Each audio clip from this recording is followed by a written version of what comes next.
بسم اللہ الرحمن الرحیم۔ السلام علیکم دوستو، I'm Areed Saleem, welcome to my YouTube channel novel orchid. کیسے ہیں آپ سب لوگ؟ تو گائز آج ہم نے پڑھنی ہے I hope so 5th episode اپنے ناول کی دل کے داغ ریٹن بائی نیلم ریاست کی 5th ایپیسوڈ پڑھنی ہے۔ تو اس سے پہلے اگر آپ نے میرے چینل 4th یا 5th پڑھنی ہے، ابھی بتا دوں گی کون سی پڑھنی ہے۔ تو اس سے پہلے اگر آپ نے میرے چینل ناول آرچڈ کو سبسکرائب نہیں کیا تو سبسکرائب کر لیں اور ساتھ میں بیل آئکن بھی پریس کر لیں تاکہ آنے والی ویڈیو آپ کو ملتی رہے۔ آئیں کمنٹ سیشن کی طرف چلتے ہیں، پھر جلدی سے ایپیسوڈ پڑھیں گے۔ میری طبیعت بہت خراب ہے، لیکن مجھے پاپا کہے تھے آجو سو جاؤ آجو، اور پھر اوپر سے پہلے بازار جانا پڑا طبیعت خرابی میں، اور پھر اس کے بعد مہمان آ گئے گھر پہ، تو بس اب میرا حشر ہوا پڑا تو ریکارڈ کرنے کی ہمت نہیں ہے۔ لیکن میں نے کہا چلو چھٹی نہ آئے، بے شک چھٹی نہ آئے، آگے بھی مشکل ہوگی، اس طرح سے ابھی چھٹی آ گئی، آگے کا میں کچھ کہہ نہیں سکتی۔ میں آپ کے لیے کوشش پوری کر رہی ہوں کہ میں آپ لوگوں کے لیے ناول پورا ریکارڈ کر کے رکھ لوں، اگلے ڈیز میں بھی چھٹی نہ آئے، لیکن انسان ہوں یار، کچھ بھی ہو سکتا ہے، تو اسی لیے میں نے کہا چلو ریکارڈ کر لیتے ہیں۔ چلو آئیں پہلے جلدی سے کمنٹ سیشن کی طرف، پھر اس کے بعد کر لیتے ہیں ایپیسوڈ۔ جی کمنٹ ہے جی سید ذیشان، ماشاءاللہ آپ کا ابراہیم تو بہت ہی زبردست ہے، اور میں آپ کے سارے ناول ڈیلی پڑھتی ہوں۔ بس کمنٹ فرسٹ ٹائم کیا، آپ کی آواز بہت اچھی ہے، آپ سے ایک فرمائش کرنی ہے، محبت دل کدھر جا رہے ہو؟ محبت دل پہ دستک پڑھ دیں، بہت لانگ ہے اور مجھے آپ کی آواز میں سننا ہے، love you reach, thank you very much. لیکن آپ کو بتاؤں وہ کل جو تھا نا، وہ میرا ابراہیم نہیں تھا، میرا ابراہیم تو بہت چھوٹا ہے، وہ اس کی باتوں کی سمجھ ہی نہیں آتی، وہ میری حورب تھی۔ تو ابراہیم نا کل سے پہلے والی ایپیسوڈ میں تھا، پرسوں والی میں تھا، پرسوں والی میں کہہ لو یہ 2-3 دن پہلے والے جو تھا وہ ابراہیم تھا، اور جو کل تھی نا وہ میری حورب تھی، میری شونی۔ تو تھینک یو، انشاءاللہ یار کوشش کریں گے کہ یہ ناول ضرور ریڈ کریں، رائٹر نے بتا دیجیے گا اور کوشش ضرور کروں گی، لیکن ابھی نہیں، جیسا کہ میں نے بتایا تھا کچھ مصروفیت ہے۔ اس کے بعد Sahar Iqbal very nice, Sameera Arshad very nice, happy Nayab Rizwan وعلیکم السلام، الحمدللہ میں ٹھیک ہوں یار۔ وہ آپ نے مائری ڈرامہ دیکھا ہے؟ کون سے والا؟ مجھے ڈرامے نہیں یاد رہتے اور میں ڈرامے بہت کم دیکھتی ہوں، باقی آپ کریکٹر وغیرہ بتائیں یا کوئی تھوڑے سے ہنٹ وغیرہ دیں کس کا تھا تو شاید مجھے یاد آ جائے، لیکن میں ڈرامے نہیں دیکھتی، بہت کم ڈرامے دیکھتی، پہلے دیکھتی تھی اب نہیں دیکھتی۔ جی ہم نے آپ کو بہت یاد کیا ریچ، آپ یہ ابراہیم تھا جس نے بات کی، سو کیوٹ ماشاءاللہ۔ نہیں یہ ابراہیم نہیں، یہ حورب تھی، مجھے کہتی ہے ابھی بات کرا دو، آج چلی گئی اپنے گھر، اب آج گھر ہمارا تھوڑا سا خالی خالی ہو گیا، چلیں گے اپنے بچے اپنے گھر۔ باقی دونوں بہت لانتی تھے یار۔ یہ اللہ کا بندہ کون ہے؟ یہ اللہ کا بندہ آپ کو آگے جا کے پتہ لگے گا کون ہے، میں کیوں بتاؤں، میں نہیں بتاؤں گا۔ غزان بیٹا غلط جگہ پیچھے لگے رہے ہو، گال تو صحیح ہے، وہ گال نہیں، بات تو سچ ہے، بات رسوائی کی، کہتا پیچھے باندھ سکتا ہے، اپنے بدے نہ لڑی ہوئی ہے۔ آئی تھنک یالے کا ہسبینڈ زینب کا بھائی لگ رہا ہے، اچھا جی دیکھ لیتے ہیں آگے جا کے۔ یالے کا ہسبینڈ مجھے کبھی کبھار پاگل لگتا ہے، میں ہر دفعہ پاگل لگتا ہے بیچاری، یالے کے ساتھ برا ہو رہا ہے واقعی یار، اس کے ساتھ برا ہوا۔ اللہ حافظ Ali Isa ji, nice episode, wait for the next one, story is really awesome, thank you. Mubassira Kashif very nice, Saira Riaz وعلیکم السلام۔ مجھے تو لگتا ہے یہ کالیا یالے کا ہسبینڈ اور کوئی سیکرٹ ایجنٹ ہے، آہستہ آہستہ ناول کی سمجھ لگ رہی ہے۔ اچھا جی دیکھتے ہیں کون ہے، کالیا تو ہے ہی ادھر بندہ، تو باقی دیکھتے ہیں۔ اچھی بات ہے آپ کو سمجھ لگ رہی ہے آہستہ آہستہ اسلام کی باتیں۔ آپ عریشہ کی کیا لگتی ہو؟ She is my best friend and I am her best friend, وہ میری بیسٹ ہی لگتی ہے۔ ملک صبا کا کمنٹ ہے یوزل لمبا ترین ایپیسوڈ بہت مزے کی تھی۔ آہو ساحرہ اور ابراہیم کی کہانی وہاں پہ شروع ہوئی تھی یونیورسٹی میں، اس لانتی انہوں نہیں نہ پتہ بغیرت نوں کہ اینے میں پیسوں کے پیچھے تھا، تو بس کیا کہہ سکتے جب بندے کی عقل پہ پتھر پڑ جائیں۔ آہو زان صاحب یالے کے بارے میں سوچ تو رہے ہیں، اب دیکھتے ہیں دا چانس بنتا کہ نہیں بنتا۔ آہو شیر بخت بس نام دا ہی شیر سی، دیکھا کیسے وہ بھاگا، جُتی سیر تے رکھ کے تے وہ بھجیا جڑا رہ رب دا نام نہیں، جدہ کوئی بلا نہیں دیکھ لی ہوتی اس نے۔ آہو بس احمد یار تے گشی پہن لگی سی کہ سائرہ ایڈی چنگی بھی ہو سکتی۔ ہاں یار مجھے خود اس پہ بڑا غصہ چڑھتا ہے کہ پتہ ہر چیز پتہ ہے کہ بندہ گندی عورت ہے، ہر چیز ہے، تو پھر بہت اچھا بنیا ہویا تو۔ سائرہ ہے ہی ایک لانتی عورت، تے او دا جڑا ایکس ہے او اس تو بڑا لانتی ہے۔ قاضی کے ساتھ تو بس ہی چول عورت نے واقعی بڑی بات کی۔ ہاں ہم نے شابانی نو چنگیاں سنائیاں، یا اللہ کے ساتھ یار واقعی بڑا برا ہو رہا ہے۔ لاسٹ سین مزے کا تھا، باقی ساری ایپیسوڈ بہت زیادہ مزے کی تھی، بہت مزہ آیا سن کر۔ ابراہیم کی باتیں بہت انٹرسٹنگ تھی، میرے والے ابراہیم کی کیوٹ ماشاء اللہ جی، لیکن وہ ابراہیم نہیں تھا، وہ میری حورب تھی۔ ابراہیم سے میں آپ کی بات کراؤں گی انشاءاللہ، واپس آئیں گے نا جب ادھر، تو ان کے ہوتے ہوئے موجودگی میں ریکارڈنگ کرنا ویسے ایک بہت بڑی آرٹ ہے، اور میں وہ آرٹسٹ ہوں۔ اگر میری بات ہو سکی نا، ریکارڈنگ ہو سکی، تو میں اس کی موجودگی میں آپ کی بات کرواؤں گی سب کی ابراہیم سے۔ اللہ پاک آپ کو ہمیشہ خوش رکھیں، آمین جی، بس دعا میں یاد رکھیں۔ محیط نعیمہ غازانی ہوگا یہ اللہ کا شوہر، اچھا جی دیکھ لیتے ہیں کیا بنتا ہے۔ چودھری عبداللہ جیسے جنت کے پتے میں پاشا اور سکندر ایک ہی تھا، لگ رہا ہے غازان اور کالا لڑکا ایک ہی ہے، اچھا جی دیکھتے ہیں کیا بنتا۔ باقی یہ کمنٹ سیشن یہاں پہ اختتام کو پہنچا، تو چلتے ہیں اپنے ناول کے ایپیسوڈ کی طرف۔ گزرنے والی رات یالے کے لیے آگاہی کی رات ثابت ہوئی تھی۔ اس نے وہ سب کچھ آدمی کی زبان سے سنا جس کے بارے میں تصور میں بھی نہ سوچا تھا۔ وہ اس قدر دور ہو کر اتنا قریب کیسے تھا؟ اس کے خیال میں کالیہ کوئی چھوٹا موٹا کرمنل ہوگا، مگر اب اطلاق ہوا وہ چھوٹا موٹا وارداتیہ نہیں بلکہ کوئی بہت بڑی بلا تھا۔ ابھی تک حیرت سے اس کا دماغ نم تھا، بے اختیار یادداشت کے پردے پر ایک کے بعد ایک فلم چلتی جا رہی تھی۔ کالیہ کی کہی ہر بات کی تصدیق کرنے والے وہ واقعات تھے جو یالے کی چھوٹی عمر سے لے کر جوانی تک اس کے ارد گرد رونما ہوتے آئے تھے۔ ہر سال سالگرہ والے دن ڈاک کے ذریعے ہمیشہ بڑا قیمتی سا گفٹ موصول ہوتا۔ وہ ڈاک کبھی بھی گھر کے پتے پر نہیں آئی تھی، ہمیشہ اسکول اور کالج میں براہ راست آتی۔ پہلے اس نے سمجھا شاید اس کی کزن وغیرہ سرپرائز دینے کو ایسا کرتی، مگر جب گھر میں ذکر کرنے پر ہر دفعہ تائی ایک طوفان کھڑا کر دیتی۔ اس نے گھر پر بتانا چھوڑ دیا، باہر ہی ریپر کھول کر گفٹ اپنے بیگ میں چھپا کر گھر جانے پر بوا کو چھپانے کے لیے دے دیتی۔ ان چیزوں کو نکال کر دیکھنے کا موقع اس وقت ہی ملتا جب تائی یا تو گھر پر نہ ہوتی یا سب سو رہے ہوتے، ورنہ 100 طرح کے سوال ہوتے، یہ سب کہاں سے آیا؟ تائی کا سارا شک اپنے شوہر پر جاتا۔ یقیناً وہ بیوی سے چھپ کر بھتیجی کو جیولری، پین، گیمز وغیرہ لے کر دیتا ہوگا۔ وقت اسی طرح گزرتا گیا، پر آج سے پہلے یہ راز ہی تھا کہ وہ کون ہوگا جو اسے یہ سب کچھ بھیجتا ہوگا۔ کالیہ کی باتوں نے اتنا یقین دے دیا وہی ہوگا، مگر کیوں؟ وہ اس کا کیا لگتا ہے؟ کیا اس نکاح سے پہلے بھی ان دونوں کے درمیان کوئی تعلق تھا جس سے وہ لا علم تھی؟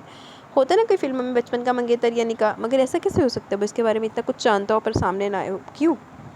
سوچ کر اس کے دماغ کا رائتہ بن رہا تھا۔ وہ سارے پل بھی ازبر تھے جب دل کو 100% یقین ہوتا کہ کوئی نظر اس کو دیکھ رہی ہے۔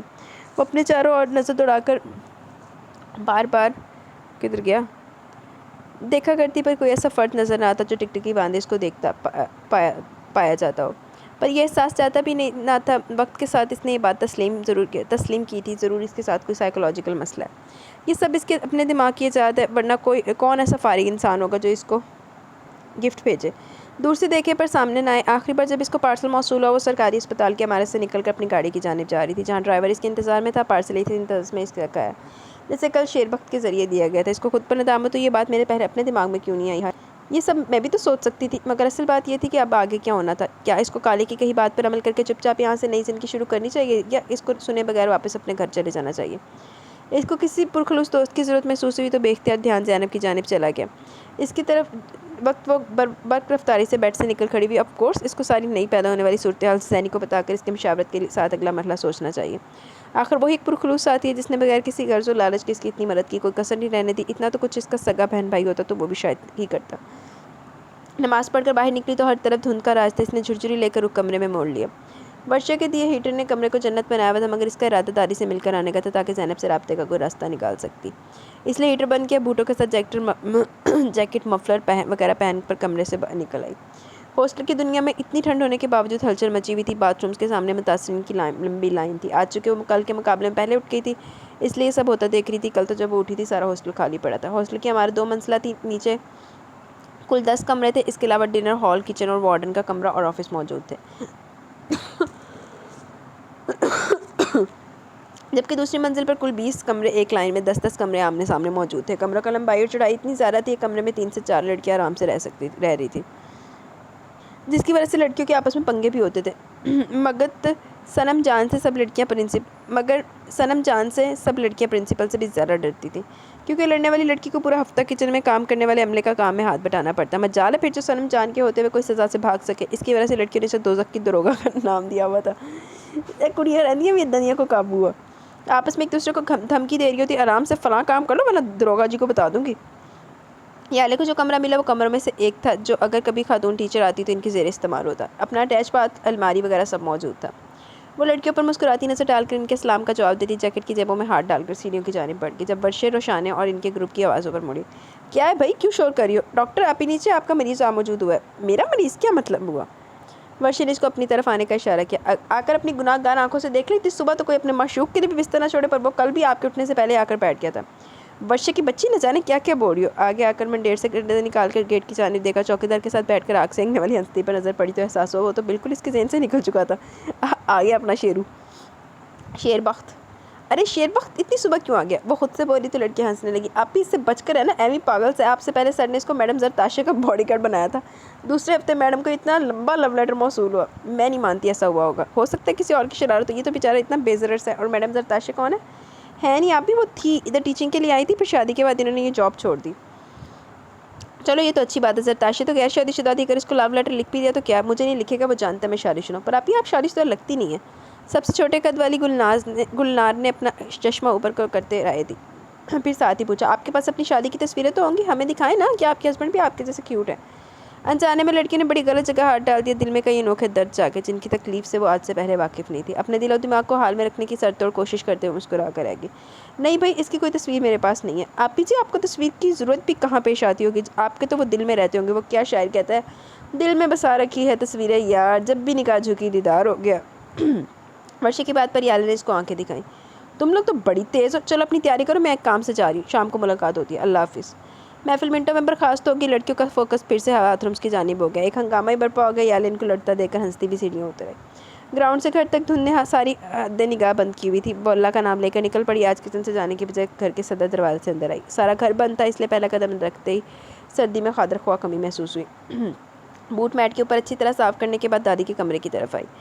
ملازمہ سے دادی کے ان کے کمرے میں موجودگی کو یقینی بنانے کے بعد اس نے دروازہ ہلکا سا وا کر کے دستک دی۔ دادی رضائی کو اچھے سے اپنے گرد لپیٹے بیڈ پر پڑی تھی، دیکھے بغیر اجازت دے دی۔ آ جاؤ بھائی، وہ آگے بڑھے۔ السلام علیکم دادو، پرجوش انداز میں بلند آواز ہو کر سلامتی دیتے ہوئے باہر شور پیدا کر کے اس میں خود اپنے اندر سے اٹھنے والی آوازوں کا گلا گھونٹنا چاہتی تھی۔ دادی کے چہرے پر اس کی آواز سنتے مسکراہٹ پھیل گئی۔ بڑی جلدی دادی کی یاد نہیں آ گئی؟ بے وفا لڑکی، ہاسٹل کی کیا شفٹ ہوئی ہو، واپس شکل ہی نہیں دکھائی۔ بازو پھیلایا یادیں اس میں سمائی تو انہوں نے اس کو اپنے ساتھ بھیج کر چھوڑ دیا۔ جناب میں کل صبح آئی تھی مگر آپ خود ہی گھر پر موجود نہیں تھی۔ ہاں سردار نے بتایا تھا، میں اس وقت اپنے بچوں کو دیکھنے گئی تھی۔ تم بیٹھو نا، کھڑی کیوں ہو؟ ابھی ناشتہ تو نہیں کیا ہوگا؟ پھر خود ہی انٹرکام اٹھا کر یالے کی جانب بڑھائی۔ یہ لو ملازمہ کو بتا دو ناشتے میں کیا لینا پسند کرو گی، بتا دیتی ہے۔ میں خود ہی بنا دیتی مگر آج ہڈیاں بہت درد کر رہی ہیں۔ سردار بھی رات کا کوئٹہ گیا ہوا، نہیں تو وہ بام لگا کر مالش کر دیتا تو چلتی پھرتی رہتی ہوں۔ اس نے ان کے ہاتھ سے انٹرکام لے کر واپس رکھا۔ ابھی تو کوئی بھوک محسوس نہیں ہو رہی، بعد میں دیکھیں گے، پہلے آپ مجھے یہ بتائیں ہڈیوں میں درد کا مسئلہ کب سے ہے؟ بس بیٹی، سب سے بڑی بیماری تو بڑھاپا ہے، باقی سب تو بہانے ہیں۔ آسٹیو آرتھرائٹس کا مسئلہ بڑے عرصے سے پیچھے لگا ہوا۔ ماشاءاللہ، جب سے میں آئی ہوں آج صبح کے وقت آپ کو بستر میں پڑا دیکھ رہی ہوں، ورنہ آپ کو کاموں میں مگن دیکھ کر کون کہہ سکتا ہے آپ ایک ایسی بیماری کے ساتھ چلنا پھرنا محال کر دیتی ہے۔ ہاں بس میرا ایک بیٹا ٹک کر بیٹھنے نہیں دیتا، وہ کہتا ہے اماں جتنا چلو پھرو گی بیماری کے ساتھ لڑنا آسان ہوگا۔ یہ تو بالکل ٹھیک بات ہے۔ وہ ان کی دواؤں کا جائزہ لیتے ہوئے بولی، پھر وہاں رکھی ایک بام اٹھا کر بیڈ پر ان کی ٹانگوں کے قریب بیٹھ گئی۔ کیا سردار زینب کو واپس لینے گئے؟ کہاں بیٹی، ابھی تو زینب کے 4 پرچے باقی ہیں، پر گیا اسی کام سے۔ کل شام کے وقت صاحبزادی نے فون کر کے بھائی کو حکم دیا، وہ انگلش کے نوٹ ساتھ لے جانا بھول گئی ہے، اور دوسرا اس کو سردار کے شناختی کارڈ کی کاپی چاہیے تھی۔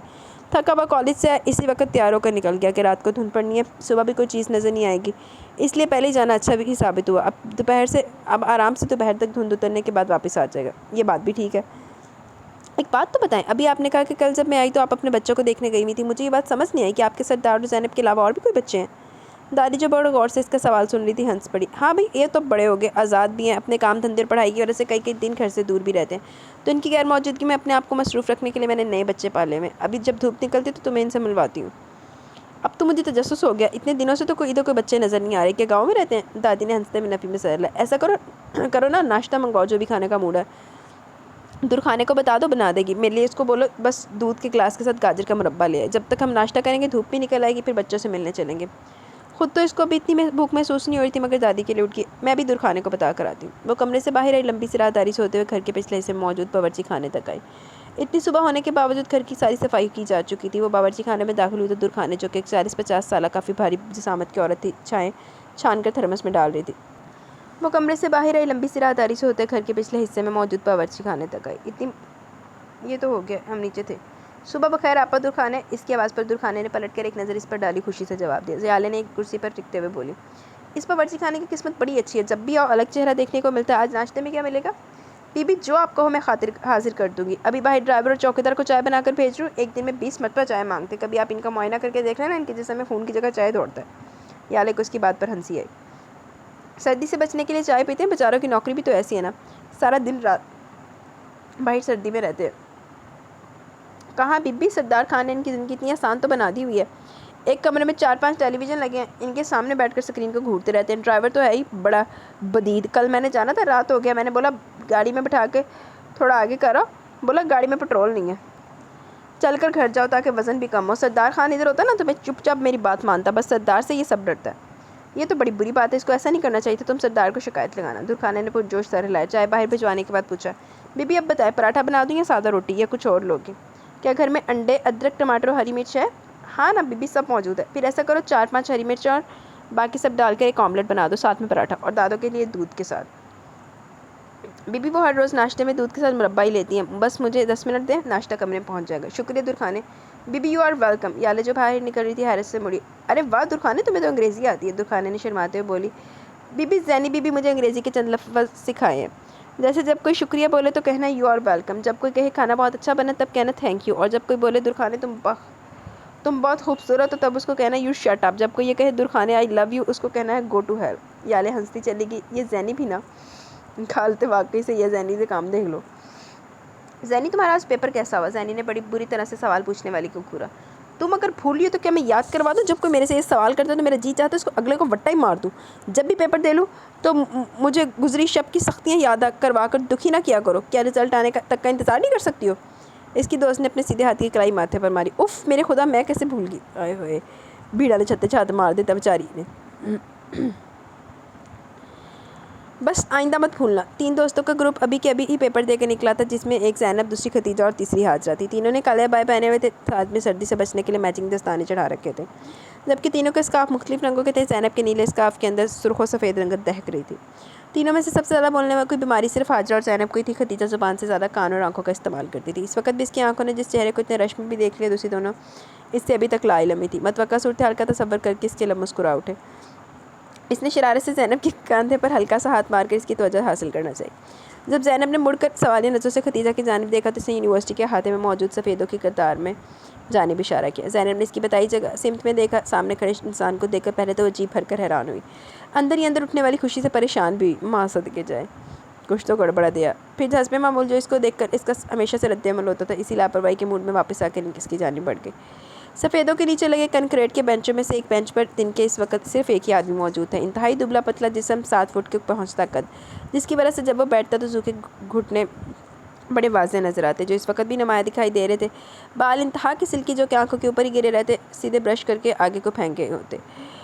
بالوں سے یہی ہیئر اسٹائل تھا, سالوں سے یہی ہیئر اسٹائل تھا. چہرے پر کہیں کہیں نکلا ایک آدھ دانہ, وہاں سے جلد کو سرخ لال دکھاتا. ویسے اس کا رنگ چائنیوں جیسا سفید ہی تھا. آنکھوں پر گولڈ فریم والی نیوی کلر رنگ کی نظر والی اینک. بنیادی طور پر وہ ازبک قبیلے کا فرد تھا. چہرے کے آدھے نقوش ازبک لوگوں جیسے تھے, کیونکہ اس کا باپ ازبک اور ماں چائنی تھی. ننیال ملک کی رف سے اس کو ناک ننیال ملک کی پتہ نہیں کیا لکھا ہوا, ملک کی رف سے اس کو ناک, رنگت اور مسکراہٹ ملی ہوئی تھی. ننیال ملک کی رف سے اس کو ناک, رنگت اور مسکراہٹ ملی ہوئی تھی. آنکھیں پوری اپنے قبیلے پر تھی. قد نہ جانے کس پر چلا گیا. وہ پچھلے 1 گھنٹے سے اتنی ٹھنڈ کے باوجود کنکریٹ کے بینچ پر بیٹھ کر جس کا انتظار کر رہا تھا, جب وہ اپنی طرف آتی دکھائی دی اس کا بس نہیں چل رہا تھا کہاں چھپتا. نظر ہر طرف کو گھوم رہی تھی, پر جدھر سے روکے رکھنے کی کوشش کر رہا تھا ادھر میں اسی جانب جاتی. وائن سر پر آ گئی. جہاں تک میری معلومات ہے تم پچھلے سال اپنے فائنل میں سارے اسٹوڈنٹس جمع استادوں پر اپنے شاندار رزلٹ کی دھاک بٹھا کر یہاں سے جا چکے ہو. پھر آج کدھر آنا ہوا؟ وہ پہلے اٹھ کر کھڑا ہوا, پھر ناک پر نیچے کو آتا چشمہ اوپر اس کی جگہ پر واپس دھکیلا. تھوک نکلا. ہاتھ میں پکڑے باکس پر گرفت مضبوط کی اور بڑی ہمت سے کہا, وہ میں یہ وہ میں. وہ اس کی جانب نہ دیکھنے کے چکر میں آگے پیچھے دائیں بائیں ہر طرف دیکھ رہا تھا. عام روٹین میں اس پر ایسی بوکھلاہٹ کبھی طاری نہیں ہوتی تھی. خدا کی پناہ, وہ ایک انٹرنیشنل کمپنی میں اعلیٰ عہدے پر کام کر رہا تھا. اپنی ساری یونی میں ٹاپ کلاس کا طالب علم کم کو وہ شروع سے تھا, مگر اس لڑکی کے سامنے آتے زبان تالو سے کا ساتھ چھوڑنے سے انکاری ہو جاتی. اس نے مزید کچھ کہنے کا ارادہ ترک کرتے ہوئے ہاتھ میں پکڑا پلاسٹک کا باکس زینی کی طرف بڑھا دیا. اس نے باکس پکڑ کر جائزہ لیا تو باکس کے اوپر ایک چٹ لگی تھی. میں نے ایک ڈش بنانی سیکھی ہے, پہلی دفعہ بنائی تو تمہارے لے کر, اب پلیز پھینکنا مت. زینب نے اس کو گھورا, پھر بینچ پر بیٹھ کر باکس کھولنے لگی. ابلے چاولوں پر کوفتے کا سالن تھا, ساتھ ہی ایک طرف فرائی تھا. زینب کی بھوک چمک اٹھی. کیا یہ سب تم نے بنایا؟ دوسری طرف بس سر ہلانے پر اکتفا کیا گیا. اندر کا فورک اٹھا کر کھانا کھانے لگی.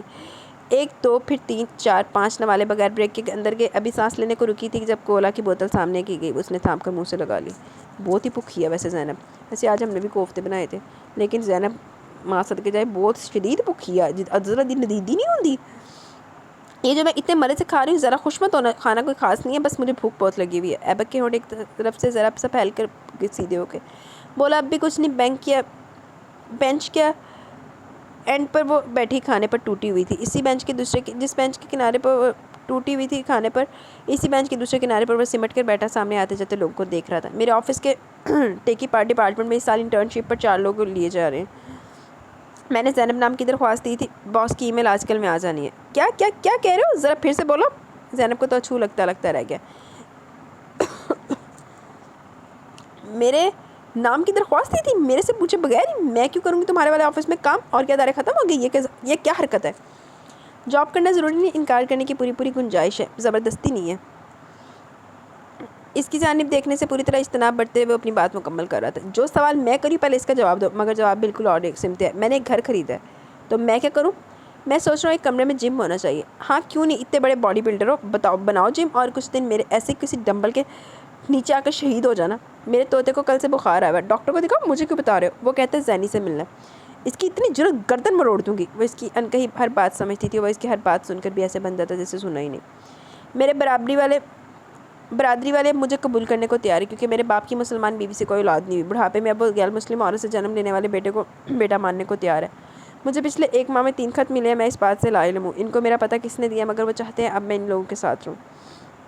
زینب چاول ختم کر چکی تھی. باکس بند کر کے بینچ پر رکھا. جیب سے ٹشو نکال کر اپنا منہ صاف کرتے ہوئے بولی دنیا میں بڑے عجیب حادثے رونما ہو رہے ہیں. پچھلے دن ایک لڑکی ملی جس کو اپنے شوہر کا نام ہی نہیں معلوم تھا. اب تم آ گئے جس کو ساری عمر باپ نے چائنا والی عورت کے حوالے کی وجہ سے خود سے دور ہاسٹلوں میں ڈالے رکھا. اب اچانک پیار آ گیا تو بھائی جاؤ لو آشیرواد اپنی دوسری ماں کا. میرا تو باپ ہی نہیں ہے, تمہیں پہلی دفعہ مل رہا ہے, جا کر گلے لگا لو. اب تمہاری عمر ہی کتنی بچی ہے, بڑھاپے کی سینیاں پار کر کے تمہیں صدیاں بیت گئی ہیں.